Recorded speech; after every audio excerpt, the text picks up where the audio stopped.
continue to protest against these arrests and also against the government. We'll picket, we'll do more demonstrations, and I'm sure the next one will go to another part of the country. We have details as Chief of Staff to the Vice President Alex Segbefia takes a swipe at the former government's militarization of the Jubilee House against demonstrators, promising that the John Mahama presidency will take actions on the demands of the MPP. I'm happy today to be we will look at all the items that you have sent, and I believe everything is within the petition itself, and it will be given the appropriate recognition and points that it requires. We have details here on Top Story, brought to you always by Telecel Connecting Energies and also by Shield Pension Trust. Into the future with you.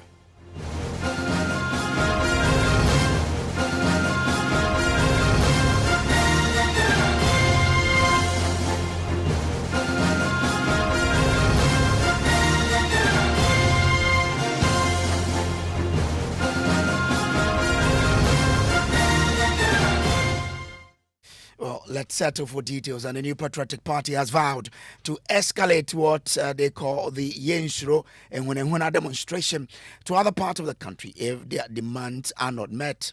Members of the party, led by the National Youth Organizer Mustafa Salam, poured onto the streets of Accra today to protest over what they describe as an unjust arrest and detention of their members and former government officials by the police, IOCO, and other investigative bodies. The group, as part of the protest, presented two separate petitions to the Ghana Police Service and the presidency, calling for an immediate seizure of the arrests. We have all the breakdown for you, but first listen to the National Youth Organizer of the MPP, Mustafa Salam, recount a number of arrests carried out in the last few days, including an alleged detention of a constituency women organizer of the party into police custody without any formal court processes. That one of the most bizarre cases I can point out to you is that when Fanti Comedy was invited to appear before the police, he went in the company of a friend called Yaira, our North Tongue women organizer.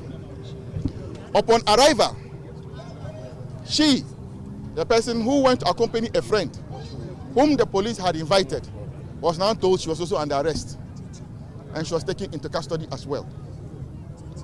Your Excellency, recently, two young ladies were arrested all the way in Ishayasu in Kumasi, Ashanti region, on a Friday and brought to Accra without any information to their parents or anybody. The MP of the area was told, and the MP combed all the police stations in Accra here and didn't find them. They simply would not mention where they had kept these young ladies, 24 years and 26. It was an unintentional visit at the CID headquarters that my attention was drawn to the presence of those young ladies. And when I went in, the young ladies were writing their statement without a lawyer. Then I asked the investigator, where is their counsel? They have none. Yet they were being asked to write. I took my phone and I called one of our party lawyers, Counsel Afuakwa, who came and stood in as counsel for these ladies. Mr. President, it will interest you to know that these ladies were kept for 96 hours before they were put before court. And even when we told the court that the 48-hour rule had been broken, the court still admitted them into police custody for 2 weeks. Mr. President, this is so gross, so wrong. We cannot treat the very young people, the budding, teeming youth of our country in such a disgusting manner. And I know that in your conscience, you know it is not right. That is why we are appealing to you that call your state agencies to order the flagrant abuse of power, selective application of the law, selective injustice is becoming one too many. That endangers the democracy we are all enjoying. Well, we have more on this as my colleague James Aveji joins in studio with a lot more that we've been gathering on this particular demonstration. So, James, where the point where he was speaking was when the petition was being presented to the Jubilee House. But walk us through how this went down from the Obra spot early in the day all the way to the presidency. Well, Brace, so the assembling of this protesters started, as you mentioned, at Obra Sport in Circle at about 6:37 a.m. Today, when leadership of the party, a number of them gathered, party supporters started trooping in, and by 9 a.m. they had started this demonstration across the principal street from Circle. They went on all the way from Circle to the police headquarters, and so they used the Nima Highway in front of the president's house all the way to the Akwaje roundabout flyover, and then they went straight to the police headquarters and officially presented a petition to the Ghana Police Service, the leadership of the police service there, which was received. And then they proceeded back to the Akwaje interchange to their right, and then went to the frontage of the Jubilee House. Mind you, this protest was under the umbrella of the youth wing of the party, led by the national youth organizer Mustafa Salam, but it was attended by some party officials as well as members of parliament. We saw the national organizer was national there. organizer himself, Nanabi, was there. We Samuel saw Oku was Samuel there. Oku, the former national organizer, was there. Dennis Miracles Abuaji was also there, including other leadership of the party. We also had members of parliament like Jerry Shaib, who is the second deputy whip in parliament. We saw the former minister of state in charge of finance, Abena Osei-Asari, was there. The former finance minister himself was there, as well as Bafo Ewa, who is the legal counsel to the minority. All of them were part of the procession, all from Circle all the way to the frontage of the Jubilee House, where they present the final petition. What exactly were the demands they were putting forth to government as well as the police? So 8 key demands. Let me walk you through briefly. First is that the President John Mahama and the NDC government should put an immediate stop to the ongoing political harassment and persecution of our members. I'm quoting. 2, there should be an immediate stop on the continuous criminalization of speech, attacks on press freedom, and the suppression of dissenting voices in the country. The intimidation and victimization of journalists and social media activists such as Facebookers and TikTokers who are critical of the government must end now. The police should act on our petition and provide an update on the so-called arrest of Chairman Azoka, including details of his charges, bail conditions, and the dates of court hearings. They also demand that the Ghana Police Service and other security agencies immediately put an end to the Rambo-styled midnight arrest of opposition members. It continues to mention the NDC's constituency communications officer of Abuakwa South, Abdul Wahab Amadu, his alleged threat to the lives of leaders of the NPP, the demand that immediate cessation of the continuous weaponization of state institutions against perceived political opponents of government, and also mentions the arrest of Abronya and how the case was treated. All of this they put into 8 demands which they presented to the presidency. Now, who received the petition at the presidency, and what was government's response when they received it? So this petition was received on behalf of government by the Chief of Staff to the Vice President, Honorable Alex Segbefia. And he, first of all, established the fact that he is happy standing in front of the Jubilee House to receive this particular petition, which, according to him, some few months ago was not possible under the previous government, promising that the John Dramani Mahama government will look into the demands and the appropriate actions will be taken accordingly. I'm happy today to be actually standing in front of the Flagstaff House to receive your petition at the Flagstaff House, which in recent times would not have been possible. But today, you are able to come here and deliver the petition. And I can assure you that it will be given the necessary attention or the appropriate attention that it requires. Our president has always been a democratic, fair leader, following the principles and processes of democracy. And that is why, as you say, Ghana has been seen today as a bastion of democracy in the whole of Africa. So we will look at all the items that you have sent, and I believe everything is within the petition itself, and it will be given the appropriate recognition and points that it requires. And it wouldn't be long before potentially we will try and get some response to the petition that has been put forward. On that note, once again, I thank you for the peaceful march that you've held in line with the democratic principles of our democracy. I thank you for coming to the Flagstaff House, and I thank the President for allowing us to receive this at the presidency, which marks a new step in our democratic dispensation.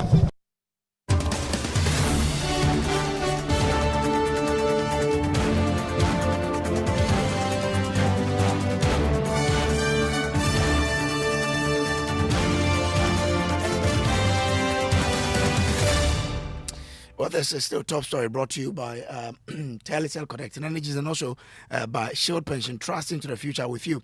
Luckily, we've had the man himself, the Chief of Staff at the Vice President's Office, Alex Segbefia. Grateful to you, Doc, for joining us here. Now, what exactly is the government going to do in meeting the demands of the protest you have just received today? Well, we'll put it before appropriate group or persons, and we'll look at it and ascertain the veracity or otherwise of all the issues in there, and then we'll deal with matters appropriately in terms of a response. How early should we expect this to happen? As long as it takes. If you say as long as it takes, you've been in that office, you know how things work. So, I mean, if you're given them timelines or probably an estimated time that they should expect some response. You have to take account of the fact that it's not one issue that is being looked at. There are a number of issues that have been raised in the petition, all on different dates and times. These have to be looked into and then responded to appropriately. Well, they recounted a young lady who was detained without due processes. I mean, doesn't this justify their estimation that state institutions are being used to unjustly, for lack of a better word, silence members of the Israel government? I see you've made a judgment already. I'm not in a position to do as you have just done. We just received the petition, we'll give it to the appropriate bodies, and then we'll know whether your statement is accurate or not, or even the petition is accurate or not. So allow the appropriate people to look at it and make a decision.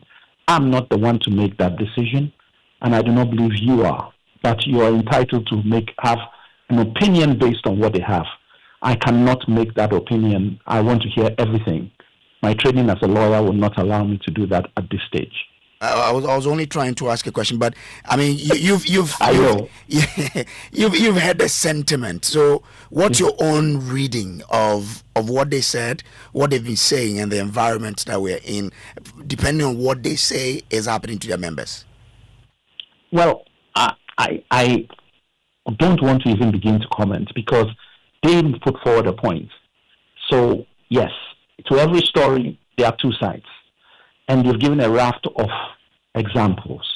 Let's find out what the other side is. Where there are issues to be looked into, we shall. Where some of it is not accurate, we'll bring the accurate position as we understand it to be out, and then we can take it from there. And this involves institutions. I mean, what they are saying is that the security agencies are involved, and therefore they should also be given a chance to look at the petition and possibly respond. So I think that, in fairness, they let us hear let the investigation be carried out, and then we can respond. What is beautiful is that they were able to come and give us the petition here in the Flagstaff House, and I think that is a deviation from what normally used to happen in the past. I was going to come there because when you were receiving it, you sought to portray to them that, look, you being able to come here to deliver your petition means that things have changed from when you were in power. What must Ghanaians expect to be the reaction of the John Dramani Mahama government from what we saw today? Well, basically, it's a petition. There's nothing to stop Ghanaians come to Flagstaff House unless there's a major threat from bringing a petition to the seat of government, which is what happened. It's not the first time. People even had a vigil out in front of Flagstaff House regarding, I think it was Galamsey at the time. And so since the John Mahama administration has taken over under his leadership, access to the Flagstaff House is something that never used to happen. And when I say never used to happen, with a few exceptions, but predominantly it was not something that you could do. And we were always diverted away from Flagstaff House. That is not the case now. And I think that is a step in the right direction. And the demonstration, as I said, when something is right, it was a peaceful demonstration. They came through, sang their songs, gave their petition, and we give them credit for that. And in the same way, I give credit to the president for allowing him to come to the steps or the doors of the presidency and handing over the petition. It will then be looked at properly, as we have indicated. If you bring in the example they cited, I brought your case, when he was being brought to court in the Black Maria police van, I mean, aren't they justified to say that the John Mahama government, even though, I mean, today people are able to demonstrate, as you said, is trying to use the institutions to intimidate his opponent? And that is a very big jump from the security agencies who arrest somebody who they believe has committed an offense or otherwise and take the person to court. And yes, the president is of the whole country, but is he directly the one giving instructions for certain things to happen to people? That's a big jump. And if that jump is made, then I think the President Akufo-Addo will be in trouble, because there's going to be a lot of jumping. and by that, what do you exactly mean? Well, a lot of things happened in previous governments. So is it always the president? We were told repeatedly when things were happening that, oh no, this is an agency, this under the agency, this is under this group, this under that group. So it's not the presidency. And all of a sudden everything is the presidency.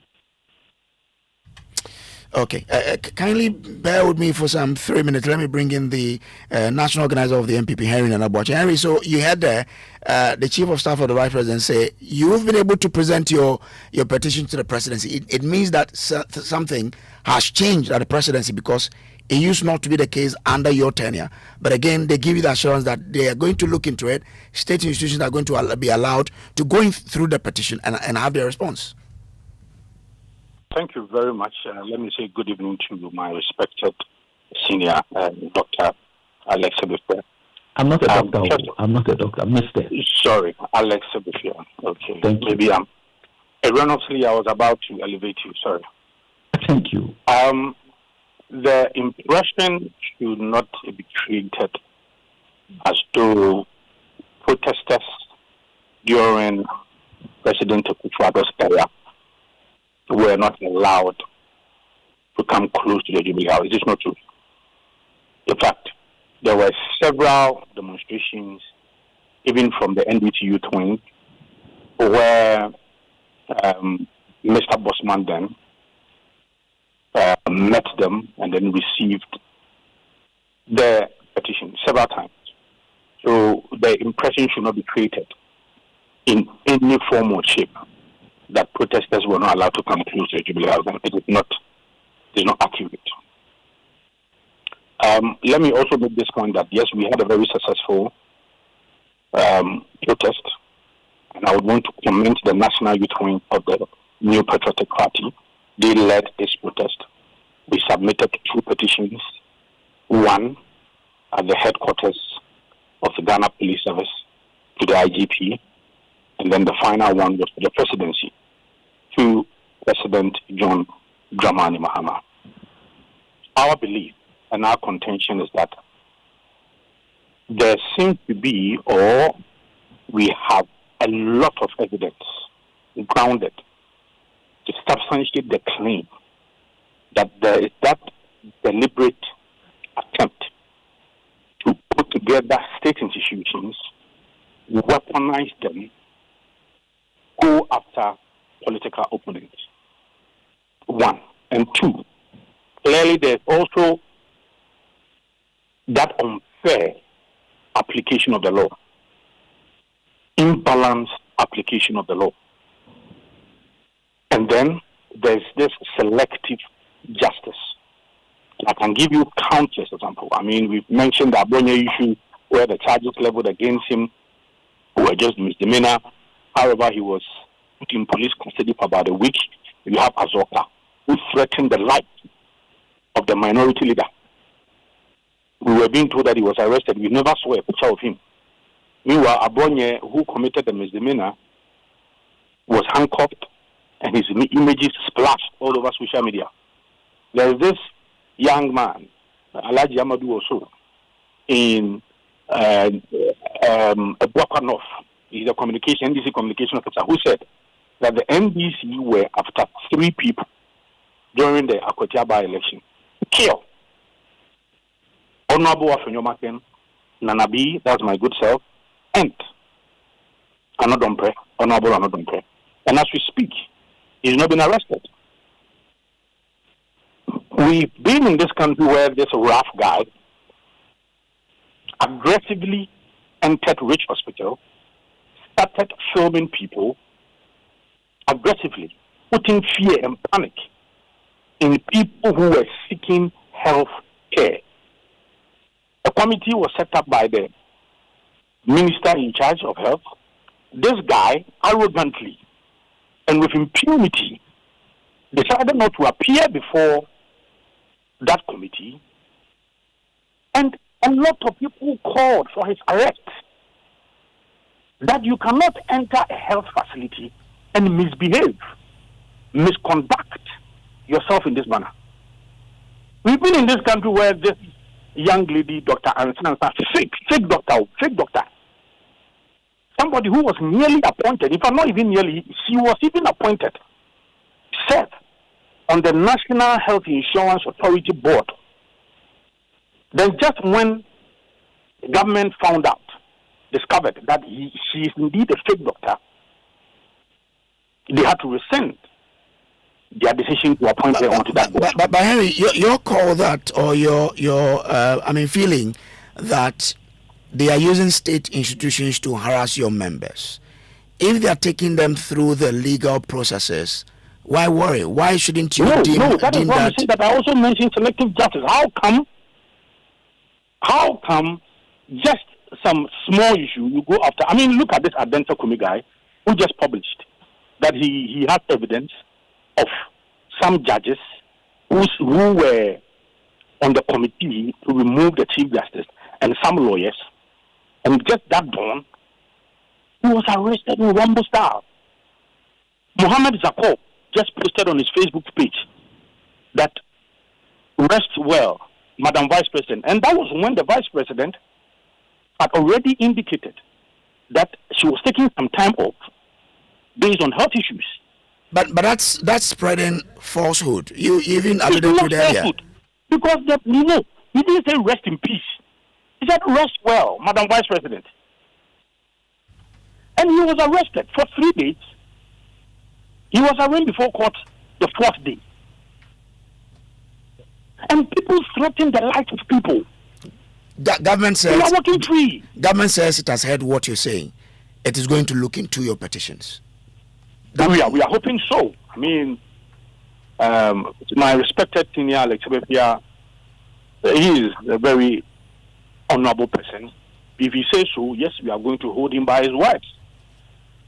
But these are the things, and you see, His Excellency the President swore an oath to protect and defend the Constitution of Ghana, and also to defend our democratic credentials.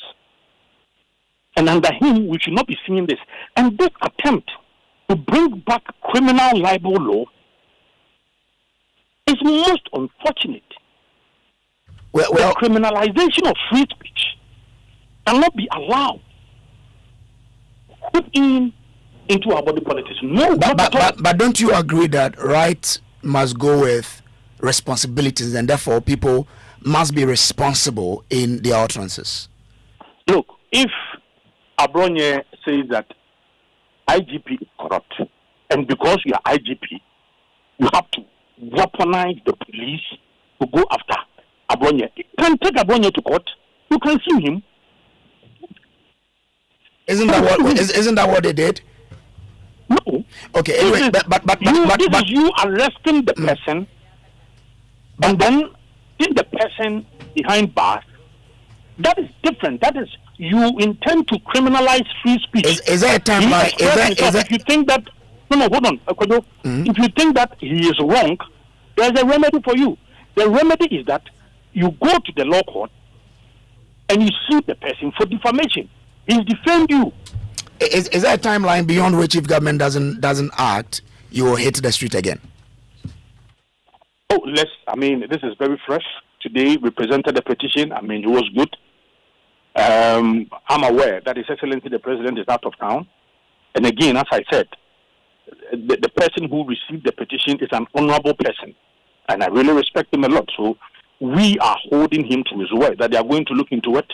And within a certain possible time, at least, they will respond to some of these issues. Thank you very much, Henry Boache, for joining us here. Alex Ebefia is still with us on the line. So you've heard the MPP there. They are looking up to you to deliver to them what you promised them. Yes, I have said that it will be looked at by the appropriate group and it will be dealt with. The only concern I have about the rendition, not by him himself but by others, is trying to link it directly to President Mahama. And yes, it's his administration, but I think we should have been a little bit more circumspect in how we actually speak on this issue, because President Mahama has been in power for 8 years. And these are institutions that predate even way back. And some of the acts that are being talked about are acts by these institutions. Are we saying that the history of these institutions are such that nothing has happened in the last 8 years prior to the 8 months of President Mahama? Okay. And therefore President Mahama has come and now corrupted all these groups that exist already. Okay. When you are pointing your finger, you have to watch where the other four are. So let's be clear. Let us go through the process. If there are things that have not been done right or are not right, we know how to address them. Okay. But there is a change in the system. And I've given an example of one startling. And let's see where we go with this as time goes on. Thank you very much. Thank you for your time. We're grateful. Mr. Alex Segbefia, he is the Chief of Staff at the Vice President's Office. Up next is Newsnight.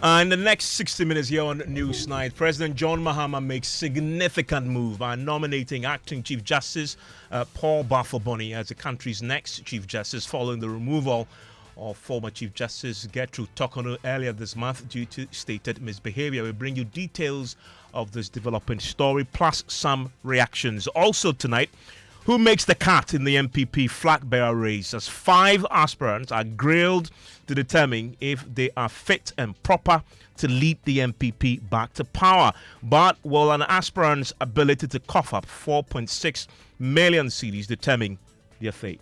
If you pay 2 and there's 1 out, that means you haven't qualified.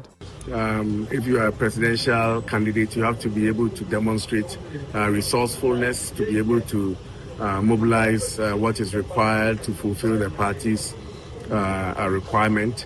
As to whether it is the right amount, fair amount, exorbitant or low, that is up to the party people and the party leadership to decide. We're live at the MPP headquarters. Also in Newsnight, Electoral Commission officially declares political science lecturer Professor Ali Duseidu as the Member of Parliament-elect for Tamale Central. A rare outcome achieved without the conduct of a by-election. We have details. In business.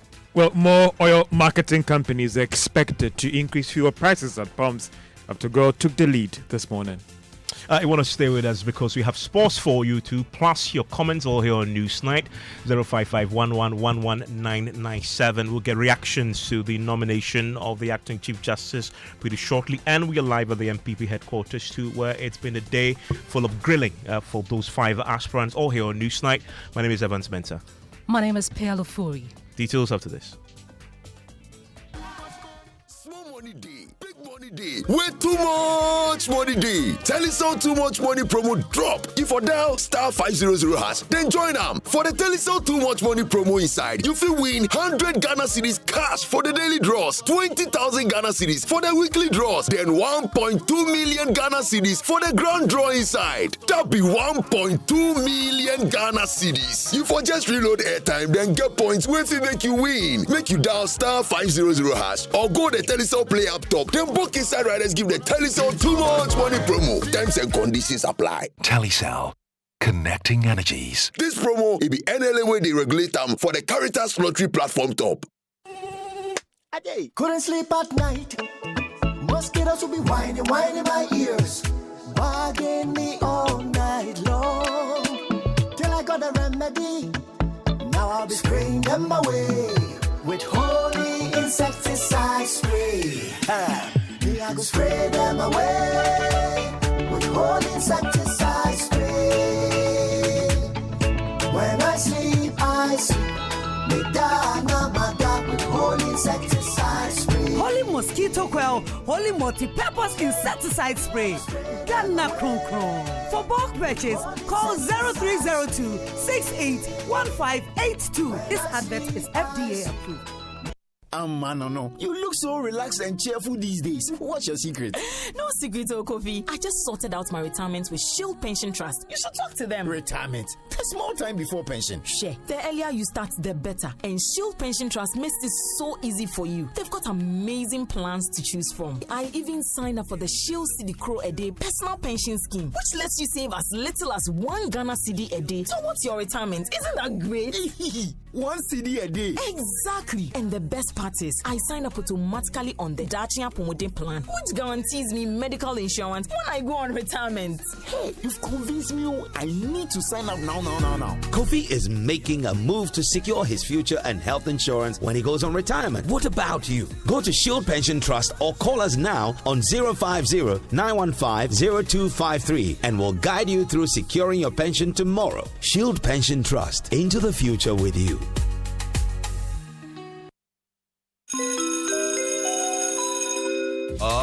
Announcing Ghana's first unlimited photocopier leasing. Yes, from just 983 Ghana cedis, you can lease a multifunctional photocopier and print unlimited. Yes, unlimited and free paper every month. Guess what? That's not all. Toners, repairs, and maintenance all are free. And oh, I'm not kidding at all. And we cover the whole country. Yes, the whole country. What are you waiting for? Just visit us at www.valexlease.com or call 0244 644048. I repeat, or call 0244 644048. Remember, terms and conditions apply. Valex Lease, affordable document management solutions. This is really good. Missing that real taste of Ghana? Your favorite kitchen is calling. Living Room Restaurant, famous for our mouth-watering authentic Ghanaian dishes, has a brand new home. We've moved. Find your favorite food now at our bigger, better spot on the Trinity Avenue, Baalishi, East Legon. It's the same incredible flavors, same warm Ghanaian hospitality, just a fresh new location, and now with live band on weekends. You could also book our lovely spaces for your private event at the same venue and enjoy the same great service. Visit us today at Trinity Avenue, Baalishi, East Legon. Living room, simply delicious. And you're live here on Newsnight. It's on Joy 99.7 FM. And we start tonight with John Mahama's nomination of the acting Chief Justice Paul Bafoboni as the country's next CJ. Well, this nomination follows the removal of former Chief Justice Gertrude Tokunu earlier this month due to stated misbehavior, as recommended by a constitutional committee. The nomination aligns with Article 1441 of the 1992 Constitution. Now, with President Mahama seeking advice from the Council of State, Justice Bafoboni is a seasoned jurist with decades of service. Currently, the most senior judge on the Supreme Court and has been acting Chief Justice since April 2025. Legal Affairs correspondent Kweku Asante joins us on the line with details on his profile. Kweku, thank you for your time on Newsnight. Who is Justice Bafoboni?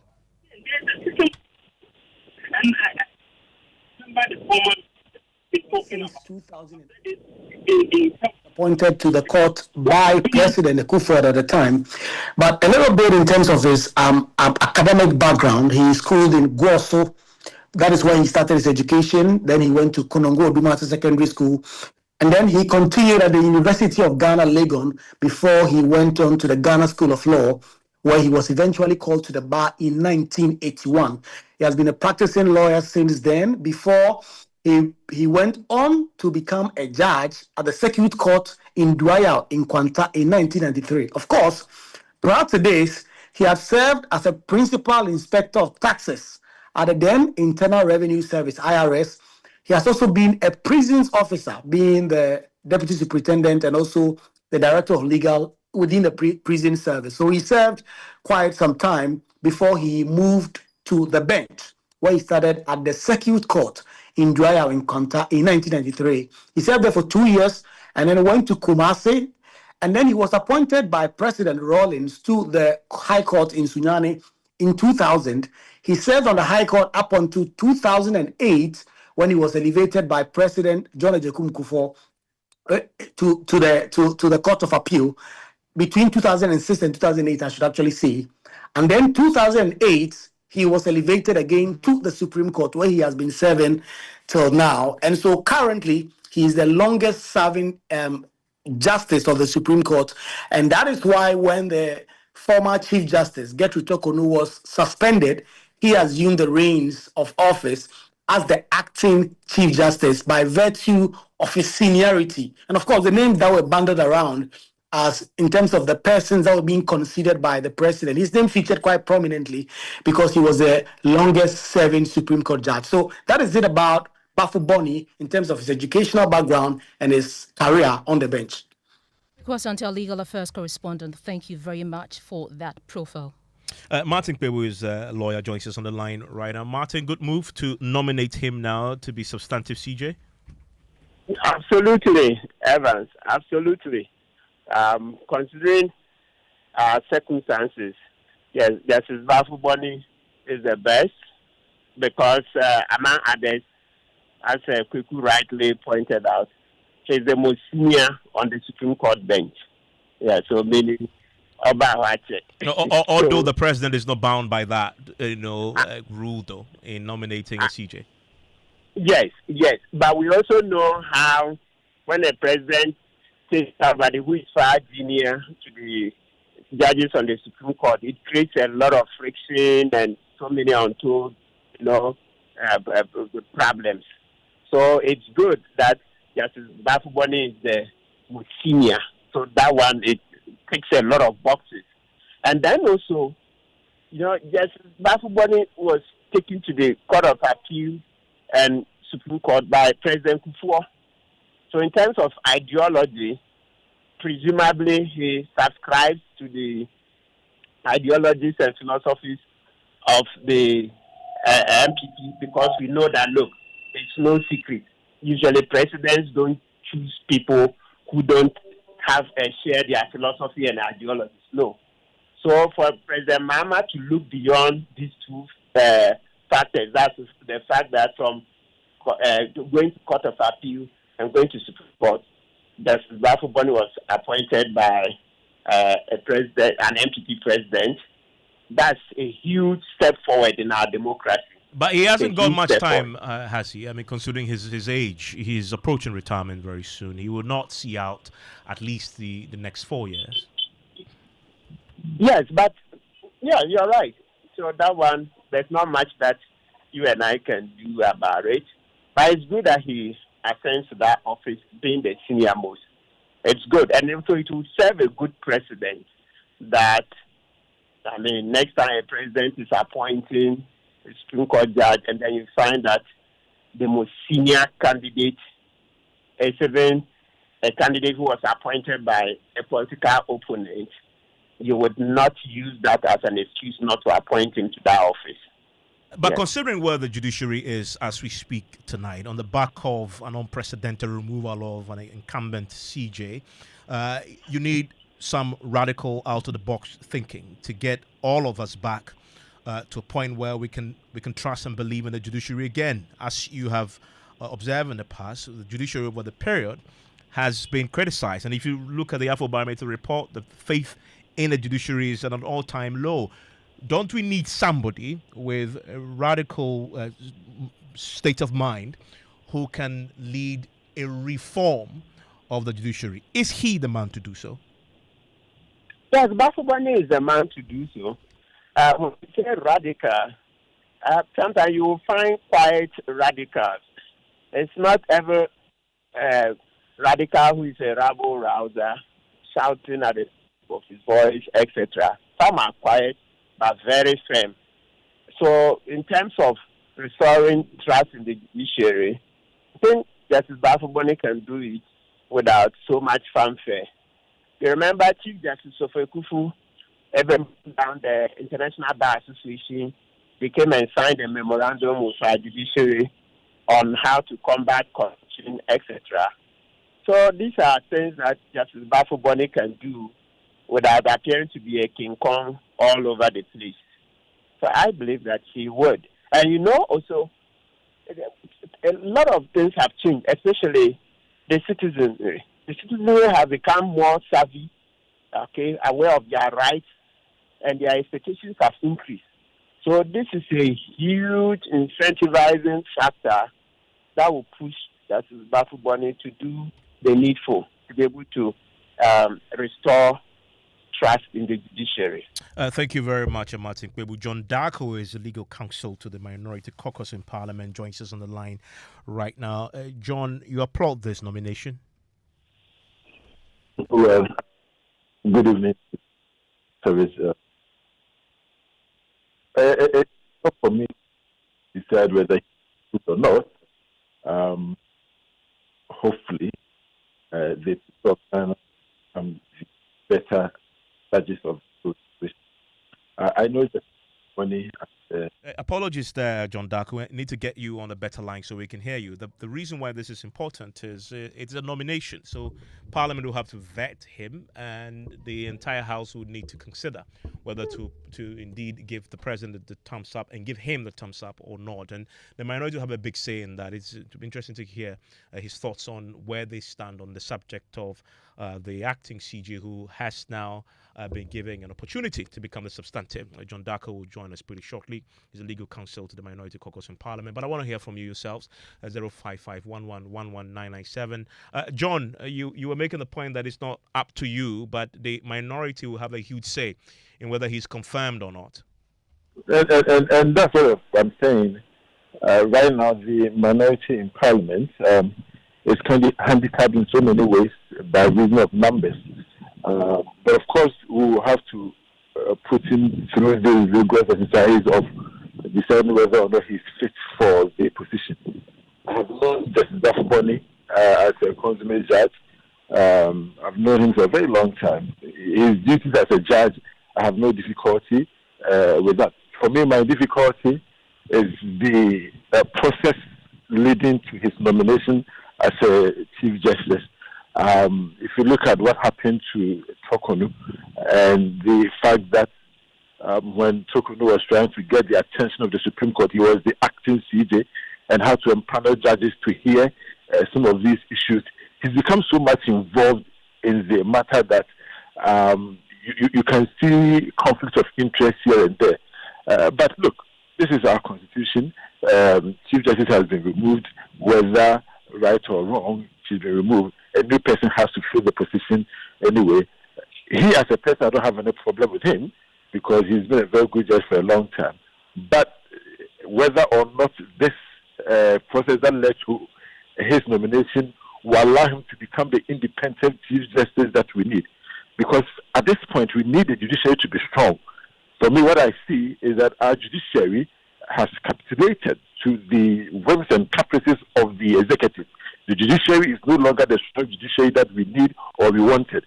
The judiciary and I guess that begs the question: is he the man for the time, though? Considering what so I'm saying, the judiciary has become so weak is that I don't know how he's going to do it, but hopefully,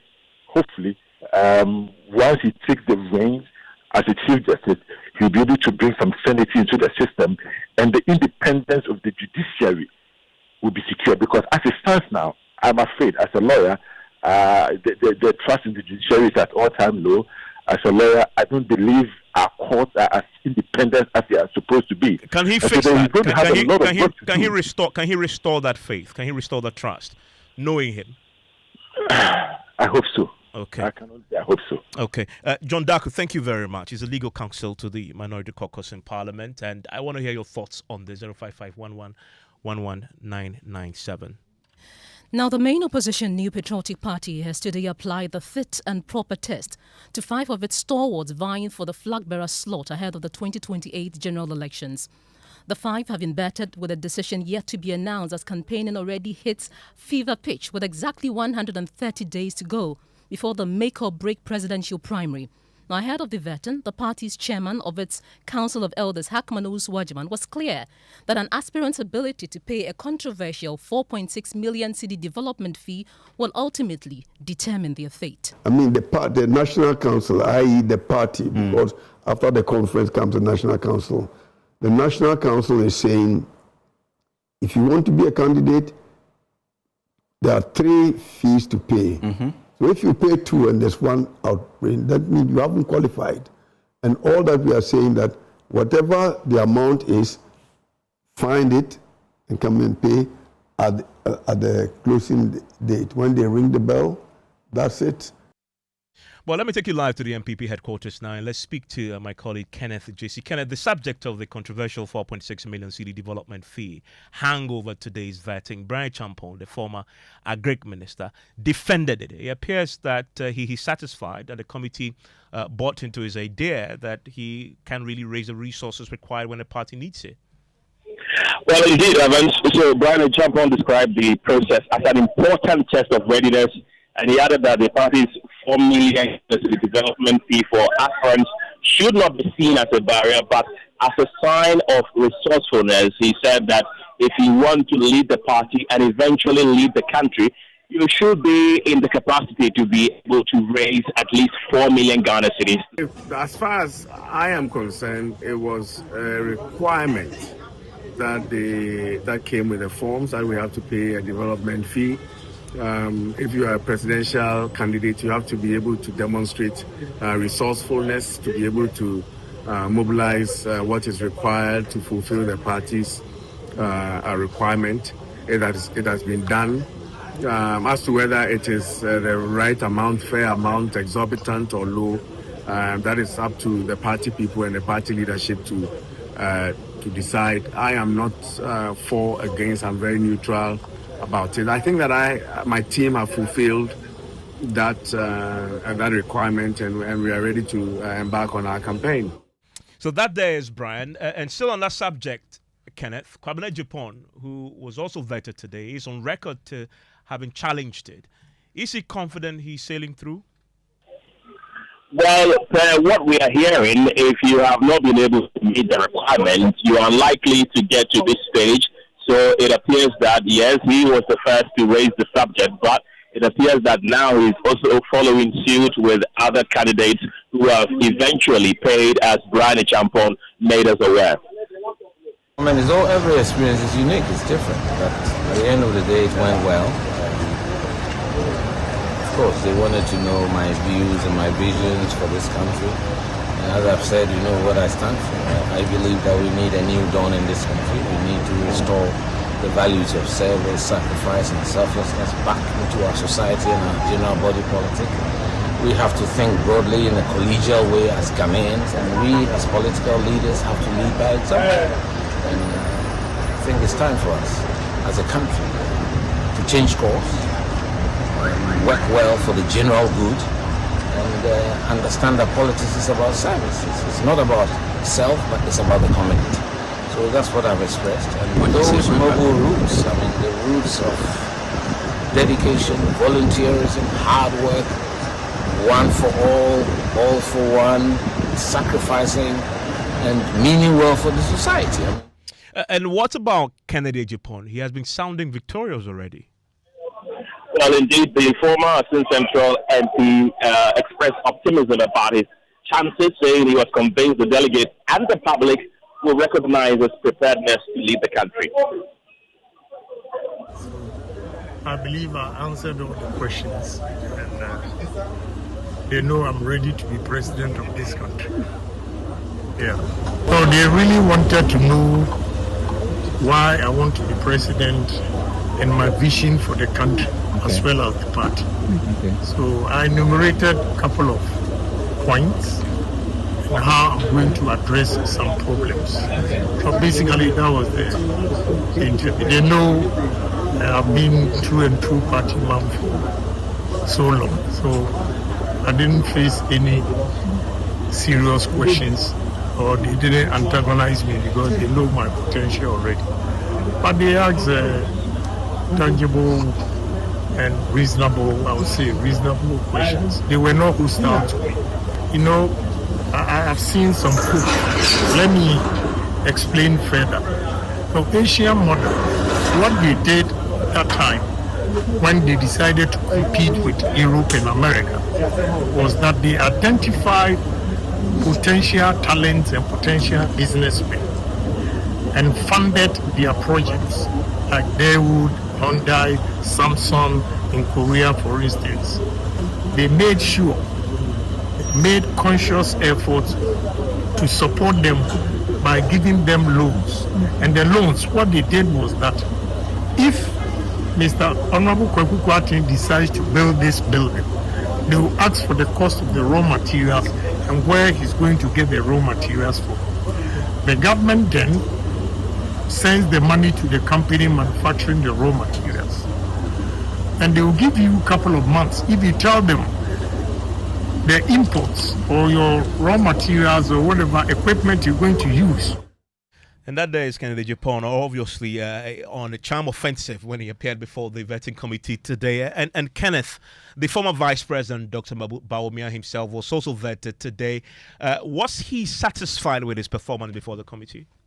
Indeed, he was the fourth out of the 5 individuals who were vetted today, and he said he was pleased with the vetting process and hoped the committee shared the same satisfaction with his performance. Take this opportunity to thank all of you for being here. As you know, I have just been in front of our vetting committee and we have had very fruitful discussions. They've asked many questions and I have answered those questions. So I'm very satisfied with my vetting and I pray that everything is okay. I hope the committee is just as satisfied as I am. And Kenneth, what about the former Education Minister, Yao-Se Duchum? Well, he finished about 5 minutes ago. He was the last person for the day. And, of course, this is his first vetting at this particular stage. And he said that he is going to bang his hopes on his record as Education Minister and transform the country through education. He said that his bid is one that is rooted in the country's future and one for the country's next generation, which is the youth. Well, we will be hearing from the party pretty shortly when we can expect to hear the verdict on the 5 and the criteria they've used today. But talking about the former Education Minister, Dr. Yao-Se Duchum, he is one of the aspirants who has publicly defended the controversial 4.6 million cedi development levy. He says he has paid. I spoke to him. Issues are party issues. But I also want your viewers to know that I've paid. You have paid the money? I've paid the money because I have to show that I'm capable of winning. And the whole idea of supporting the party in terms Did you see anything wrong with that money? A lot of your other contenders have complained about it. You see, the issue about money and how you run primary is going to be very expensive. Now we're doing the last few years, we're doing these primaries at the constituency level. And the party has to put up a major operation, ballot papers and a whole lot of things that needs to be done. I don't think it's going to be easy on them. I don't know the budget, so I can't say that it's justifiable or not justifiable. But I also believe that there was a certain element of cost and they wanted us to contribute because we are no longer in power. Maybe we may not get people to But isn't that why you pay the filing fee? Mm-hmm. And then you also paid your sometime ago, fee. That was what it was supposed to do. Sometimes ago, about 17 people will file. So if they pay 600,000, it's good enough money, right? There's just 5 of us. so I think paying the 600,000 probably wouldn't have done the trick for the party executive. So in their wisdom, they thought we should contribute to help sponsor the campaign. But 4.6 million, it's quite expensive. It begs the question. Where is Dr. Yao-Se Duchum getting 4.6 million to pay to the party? The good news is that I have a campaign team and people who work with me, people of great repute who can support what I do. You know, my campaign chairman is Chairman Opombio. Opombio is a known entity, an astute businessman who have served this party very well. And we have a circle of people who support what I'm doing. So it doesn't become a burden just on me. And that there's Dr. Yao-Se Duchum. He is a former education minister. And Evans joining us via telephone is the Deputy General Secretary of the New Patriotic Party, Haruna Mohammed. Good evening and thank you for your time on Newsnight. You have vetted the aspirants today. Can you walk us through the criteria you used in assessing them? Thank you very much. I would say good evening to your cherished listeners and other persons who are following you on social media.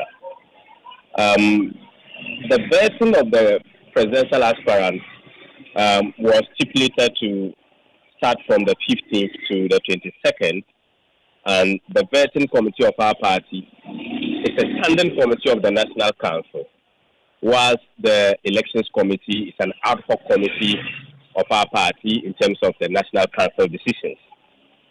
In their wisdom, they decided to start and conclude the vetting today on 23rd. And per the outline of what the National Council had approved and guidelines issued by the party under the hand of the General Secretary, vetting, recommendation of vetting committee report will be submitted to the National Council on the 29th of September. And per the constitution of our party, if you read Article 10(3)(f)(4) of the party constitution, appeals such as disagreement with reports of vetting committees are to be decided by the National Council.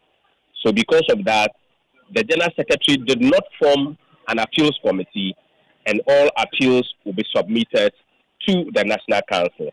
So the next line of action after the 29th, where the report is submitted, all the recommendations are submitted, then on the 30th of September, there will be opening of submission of petitions, if any. After recommendations have been made, out of the 5, if there is any decision that is taken on any of the 5 of them, then they will be given the opportunity to petition to the National Council or the National Executive Committee as stipulated by the Constitution through the General Secretary. The NEC and National Council will have a meeting on the 7th of October to take decisions on them, and publications of the list of qualified presidential aspirants will be made known through under the hand of the General Secretary, and the rest of the activities will follow. Mr. Haruna, thank you for those timelines, but what criteria did you use in assessing them today? I've not heard. Can you kind of begin? I'm asking what criteria you use in assessing the aspirants today during the vetting. Like I said, the vetting committee has been given the powers of National Council, and the criteria that are used are not different from what the constitution of our party truly displays. And in the constitution of the party, in Article 18 of the party's constitution, there are additional rules that are being developed by the party through the National Council or the National Executive Committee when the need so arises. So all these particular criteria and guidelines that were issued are what we are going to look out to. And the individual persons who are aspiring to become flag bearer of our party, their pedigree, their contribution, and everything that has to do with becoming the office of president or becoming president of the Republic of Ghana is what we are going to put through, and the commitment and loyalty of members to the party, us in the vetting committee is looking out for. So it's the 4.6 development levy. Is it part of the assessment criteria? There is no 4.6 development criteria. We have 100,000 picking of form, and then we have 500,000 as filing fee. There is an enclosed fundraising of 4 million fundraising, and there is no limitation to fundraising of the party. Just before this conference that we did, the congress that we did in Accra, we tasked them to come out and donate or send money to the party for this to be done. A lot of them have sent money. Dr. Baumia contributed, Ken contributed, Brian contributed, and in fact, they contributed huge sums of money to support the activities of the party. So there is no limitations as to how we raise funds. So this is one of the options to raise funds, and this decision was taken by National Council. So the 4 million you mentioned, is it optional or it's a criteria? Committee to submit their report to National Council. Mr. Haruna Muhammad, I was asking, the 4 million you mentioned, is it optional or is part of the criteria in the assessment?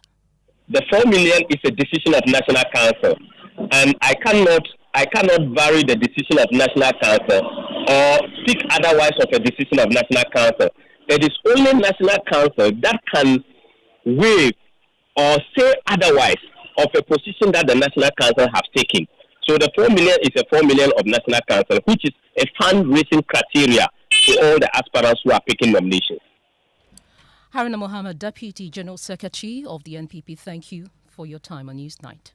You're still live here on Newsnight. It's on Joy 99.7 FM, and George Affe is joining us right now with business. Hello, George.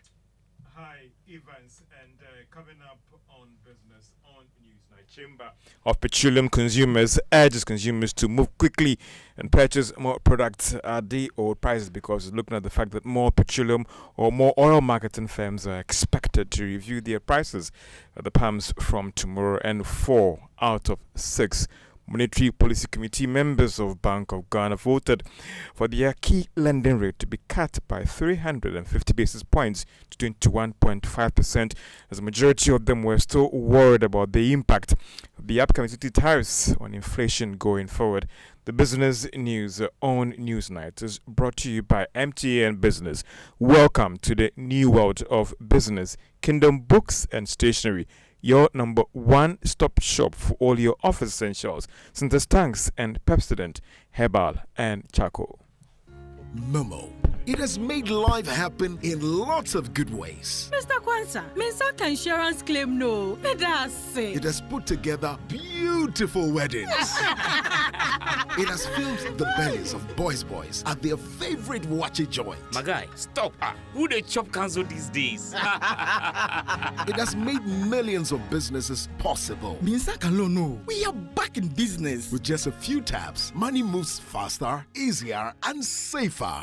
Momo understands the weight of your trust in us. We continuously enhance security with features like self-paying research to help you protect your money. Momo will only call you with 0244 300,000. No MTN or Momo staff will call or ask for your PIN or one-time password. Do not transfer funds to anyone whose identity you have not verified. Do not approve any prompts you have not initiated. Momo, still Wunsaka.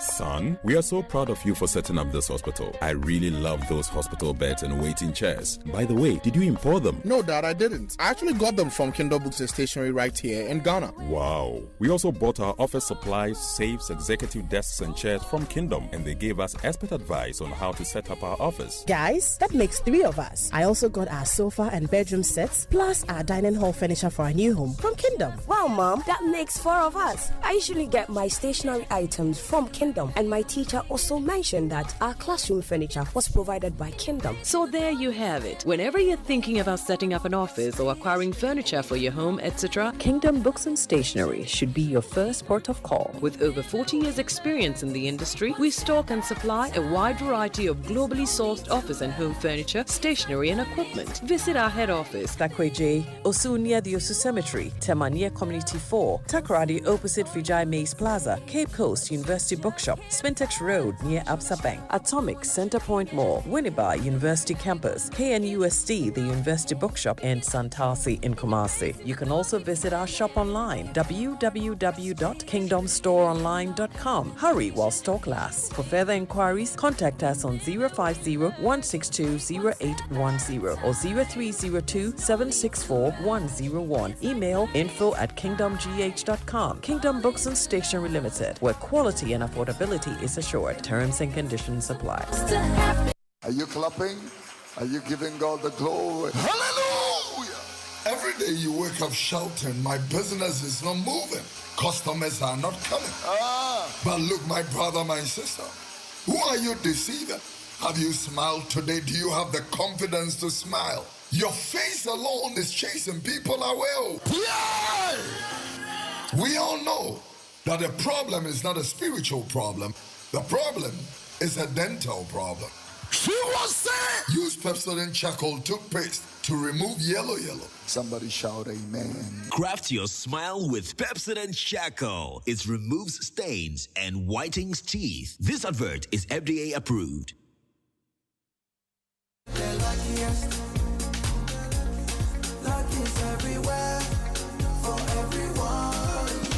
This year is going to be sweet. I don't just feel it, I know it, because the Luckiest Season 3 is back. and I'm about to show you how to grab your golden ticket. Just dial *712# and follow the prompts to purchase your ticket. Or go to the luckiestafrica.com, hit community tickets, and pick your lucky number. Or let the system do its magic. Choose how much you want to spend from 1 to 5,000 Ghana cedis. You can even buy a ticket for someone else. Be someone's hero. Payment? Easy. Mobile money in Ghana or card if you're international. One ticket can turn 1 CD into 500 times more. That's maths we love. Or your community go win 10 times more. So let's get lucky together because luck is everywhere. Hey, dear Yamsa. Stay soft concentrate fabric softener. I was such it move. Just send it in say be here met na oche. Ni hia net na oche. No bia baby say one sem demoni ni na say. Dear Yamsa. Fair quiet, yes, in Biara Association Ontario. Uses Stay Soft and Nihian it's now watching. Nani boss to tap from cra. A fabric soft now. A year near says, choose to Stay Soft. No news, so you know. FDID a dreading crack to yet.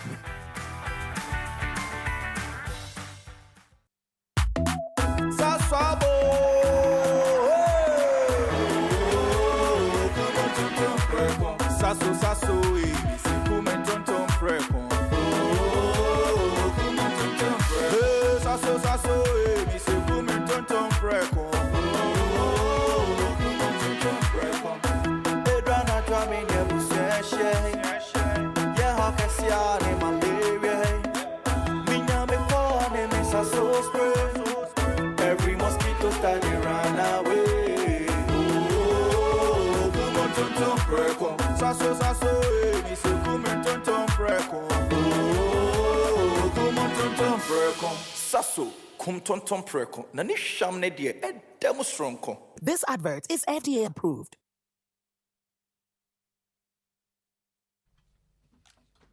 Welcome back to Business on News Night. Now, more oil marketing companies are expected to increase fuel prices at the pumps in the coming days.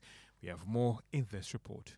The expected action by the oil marketing companies is coming after major oil player Guel increased prices at the pumps this morning. Guel is selling a liter of petrol at 13 cedis, 38 pesos, up by 39 pesos from its old price on September 2, 2025. The price of diesel has also been increased by 30 pesos and it's selling at 14 cedis, 20 pesos. Some of the oil marketing firms have told Joy Business they are working to increase their prices soon. Some have even said it will happen before the end of this week. Others are also of the view that there are no plans on the table, at least for now, in response to the action by Guel. We are also not sure for now whether some of these oil firms may go beyond the margin of increase by Guel. For some OMCs, the good news going forward is that price of crude and finished petroleum products are declining on the world market over the past 2 weeks. So if the trend is sustained, then maybe majority of the oil marketing companies may not increase prices in the next pricing window from October 1, 2025. And that is a Business Desk report. Meanwhile, the Chamber of Petroleum Consumers is asking the public to move quickly and buy more products now because most of these firms may not hold on to the old price any longer going forward. Duncan Amwa is the Executive Secretary of the Chamber of Petroleum Consumers. They've given us a week at the old pricing levels, which is, for me, something very welcoming because the city's movement, according to the past fortnight computation, was only suggesting an upward adjustment. But clearly, most of the oil marketing companies, like you mentioned, have kept their prices at the old levels. They have not gone up. I was not surprised to see Guel this morning adjust by some 3% on the current market price. Also seeing a few other oil marketing companies come up with new prices. Surprisingly, the adjustments that we are even witnessing now do not go any higher than we had anticipated. Originally, we were looking at petrol doing about 4%, diesel, some 7%, LPG 7%. What we have recorded so far is doing about 3% average. That for us is a lot welcoming, and I think that the oil marketing companies on this occasion have been magnanimous to Ghanaians. Duncan Amua is the Executive Secretary of the Chamber of Petroleum Consumers. Let's do banking now. And 4 out of the 6 Monetary Policy Committee members of the Bank of Ghana voted for their key lending rate to be cut by 350 basis points to 21.5%. Now, this was captured in the minutes of the Monetary Policy Committee meeting released by the Bank of Ghana this evening. Most of the members cited improved economy and outlook, so as inflation slowing over the past months as reason for that huge cut. However, majority of the members were worried about the possible hike in tariffs and how that could affect inflation going forward. They were also optimistic that inflation could slow to that single-digit range in the coming months. Still on the Bank of Ghana, it has stressed that robust macroeconomic diagnostics are vital to guiding sound economic and monetary policies. Delivering remarks on behalf of the Governor of the Bank of Ghana, Dr. Johnson Isiama, at the opening of the IMF YFM regional program in Accra, Special Advisor of the Director of Research, John Kutuku, warned that without proper policies, even best-intentioned measures may not get the desired results. Business and consumer confidence surveys also point to renewed optimism, while inflationary pressures are easing under disciplined monetary policy stance. These are the green shoots of recovery, still fragile, but unmistakably promising. The lesson is clear. Robust macroeconomic diagnostics are not a technical exercise. They are the compass that guides policy. Without them, even the most well-intended measures can drift off course. With them, recovery and transformation are not just aspirations, but achievable realities. Special Advisor to the Director of Research at the Bank of Ghana, John Kutuku, speaking on behalf of the Governor of the Bank of Ghana. Now, the Ghana Ports and Harbours Authority has reiterated its call for the removal of taxes on transit goods. Now, these charges are not directly imposed on transit goods, but often passed on by vessels. Addressing that is the engagement today, Deputy Minister of Transport, Dorcas Afotele was on a foundation tour of the port. The Acting Director General of the authority, Brigadier General Paul Seydou Ten Kolonu, also said that these taxes may need to be worked on right now to make the ports attractive. And we also have certain taxes and levies imposed on goods and services here. That makes our the cost of doing business here high. And I want to inform that we had a consultant that listened to us, and we've been able to resolve some of the issues. So I know the transit goods, taxes on transit goods is being reviewed. So at the appropriate time, I'm sure it will be clear. COVID-19 levy and other things, all this put together, it doesn't make us competitive as compared to Lome and then Abidjan. And that is the Director General of the Ghana Ports and Harbours Authority, Brigadier General Paul Seydou Ten Kolonu. He was actually speaking when the Deputy Minister of Transport, Dorcas Afotele, actually paid a weekend visit to the port here in Tema. And that's all for business on Newsnight. Back to you. Joe, thank you very much. So live your Newsnight is on Joy 99.7 FM. We can do some sports now. Evans, the Ghana Boxing Authority will wait for the autopsy report before making a determination on whether or not to investigate the circumstances that led to the death of Ghanaian boxer Ernest Akushe. Akushe was popularly known as Bahubali, and he died last night, just 11 days after his last fight against Jacob Dixon at the Bukom Boxing Arena. He was involved in a highly anticipated super middleweight contest on September 12, but reports suggest he suffered internal bleeding following the bouts. He lost to Jacob Dixon in the super middleweight showdown in the 8th round, and that's the latest in sports. Thank you very much. Now, tonight, the Tertiary and Educational Workers Union of the Trades Union Congress is standing firm against government's pressure, refusing to back down from their ongoing strike, despite the NLC declaring it illegal. The NLC cited the union's alleged failure. The NLC cited the union's alleged failure to provide mandatory notice as per Section 159 of the Labour Act, urging TUC to immediately hold the industrial action. Now, speaking at an emergency meeting with its members at the University of Ghana, the The TEU branch of TEU TUC chairperson Salamatu Mahama Brahma said the union will only call off the strike if their demands are met.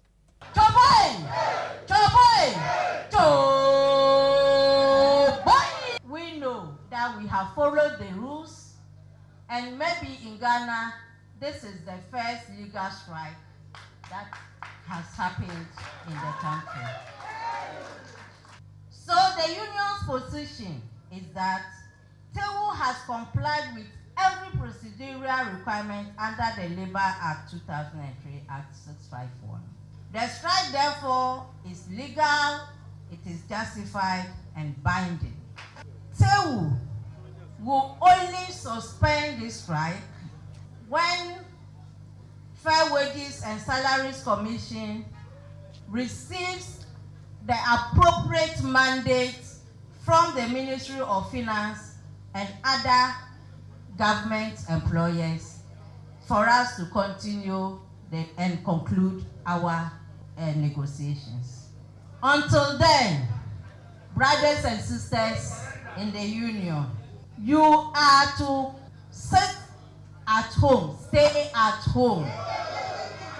You are to stay at home because we all know that it is the conditions of service that guides our operations. And we cannot continue to operate unexpired conditions of service from 2008 to date. We are saying that enough is enough. And you hear that TUC chairperson Salamatu Mahama Brahma, the NLC executive secretary, Dr. Bernice Warbeck, speaking with Joy News, said the commission will engage its leadership to consider alternative actions against TEU. In the first place, the notice that was served was not granted that they even wanted to embark on the strike. The notice, the law says that they give a 7 days notice. And you serve the notice yesterday and you embark on an action today. So, that is what has happened in this case. So I think that tomorrow we'll be consulting to find out what the commission intends to do about that. But as far as we are concerned, we're waiting for them to give the letter. I mean, that is the declaration they made. And notwithstanding the commission's letter, they would still be on strike. Well, so there's a standoff now. Dr. Rashid Purpo is a Minister of Employment and Labour Relations that attempted to try and intervene. So what has he achieved since? Dr. Purpo, thanks for your time here on Newsnight. I know you tried to try and mediate and get the striking workers back to work. What has happened? Have you succeeded in getting them to back down on the back of what we've had today? It doesn't appear that your interventions have yielded much results. Well, that's true. Essentially, I thought that I could have had this opportunity before they decided on their strike action and pitch. That's just today or the day before as a date of their strike. I assumed that there was going to be some level of interaction. What I only got was a warning letter that they were going to go on strike. We speeded up the action on how to deal with their issue. The Fair Wages had worked on it and sent it to the Minister of Finance. And so we were following up on it when I heard that the strike action was taking place. And so I invited the leadership to my office and we had a good discussion. And I suggested to them to give up the strike, and so we could just process whatever we had been processing for them.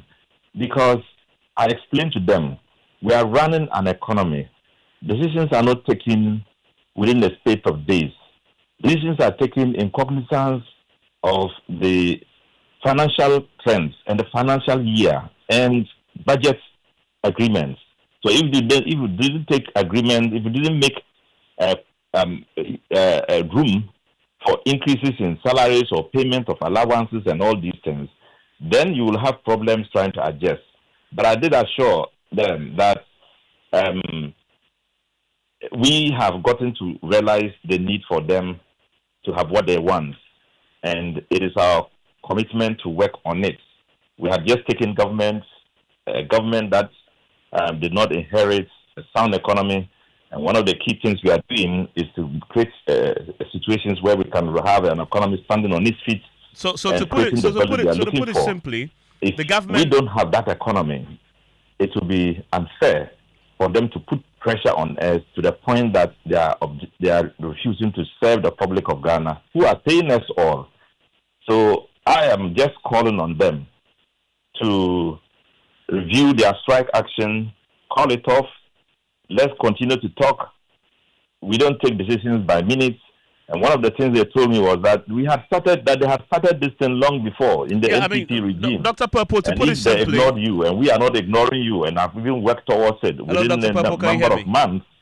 I think that they should have been fair to us to give us some space before we come to a conclusion. I had some discussions with the Minister of Finance too, and he was even surprised that they were going on strike, given how far... Yeah, I mean, Dr. Purple, to be clear, so there's no budget for what you're asking for. So you really simply do not have the means to accommodate their demands.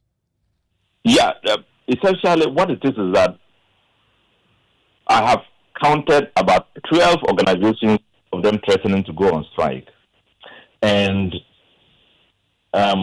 you don't take one and act on it. You have to do a comprehensive response to it. So when you finalize your action, it will not be a situation where one will say, I haven't gotten, let me also go on strike. We want to make sure that we are a friend to labor. We want to make sure we deal with labor as comprehensively as we can, because we want to demonstrate that, this is a new regime. Yeah. Okay, but bottom line, in spite of what you've said, they've told you today in clear terms that they are not going to call off the strike until they have the finance minister sign on that dotted line as far as the terms of conditions and their own conditions of service is concerned. Your next move? Well, my next move, I invited I had a chat with the Labour Commission. The executive secretary, we had a long discussion. She is saying that there's even a violation of the law in how they went about their strike. They should also remember that this is service to Ghana, and you can't take decisions that hurt people to your singular advantage, and in the end, you still want to benefit out of it. So I think that if there is a legal issue on it, I rely on the legal issue for us to take the necessary step. But on humanitarian grounds, I think that it's good we talk and just come to a certain level of conclusion and understanding rather than going into the dock to have a chat about what happened and who is at a loss and who is winning the game. And thank you very much. That's Dr. Rashid Purple, is a Minister of Employment and Labour Relations, talking about that. Some nurses are also agitating. Yes, and nurses and midwives in the northern region have rejected the Health Ministry's explanation for months of unpaid salaries. After taking to the streets of Tamale today to demand payment, now more than 7,000 of them recruited between 2004 and 2005 say that they have not received a single salary since they started work. Well, the Ministry of Health attributes the delay to expired financial clearances, but the nurses insist the excuse is unacceptable. Well, joining us via telephone is a National Public Relations Officer for the Ghana Registered and Midwives Association, Joseph Krapper. Thank you for your time and news on Newsnight. Did you know about this protest by the nurses in the north? Thank you very much. Before I respond, let me do this correction, please. I'm the National PRO for the Ghana Registered Nurses and Midwives Association. I just want to put that on record. Thank you. May I take this opportunity to say good evening to all listeners? We've heard about this for some time now, and it is becoming something like it is something which was going to happen, and then they all just made their decision to let the public know that actually this is what they are doing. So to me, it is not something new. That has been on the ground for some time now. And how widespread is this, and what are you going to do about it? Well, thank you so much. This is about people who have worked, who are employed, and have worked for some number of months and are not being paid. So some play 8 to 9 months now. And I think they have a reason to complain. And maybe the employer to explain as to why they are not being paid.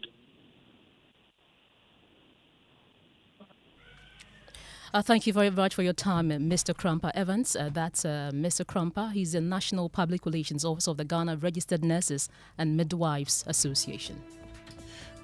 My name is Evans Mensah. My name is Ofori.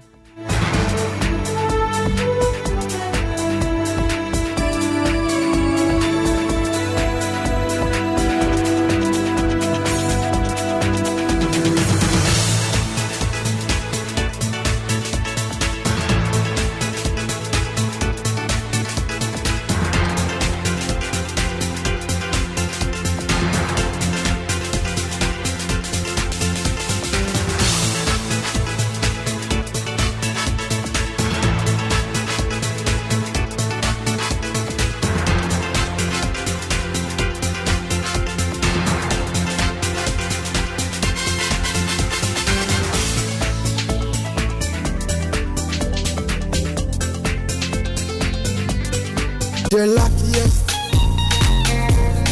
Luck is everywhere for everyone, yeah. The luckiest. Luck is everywhere for everyone.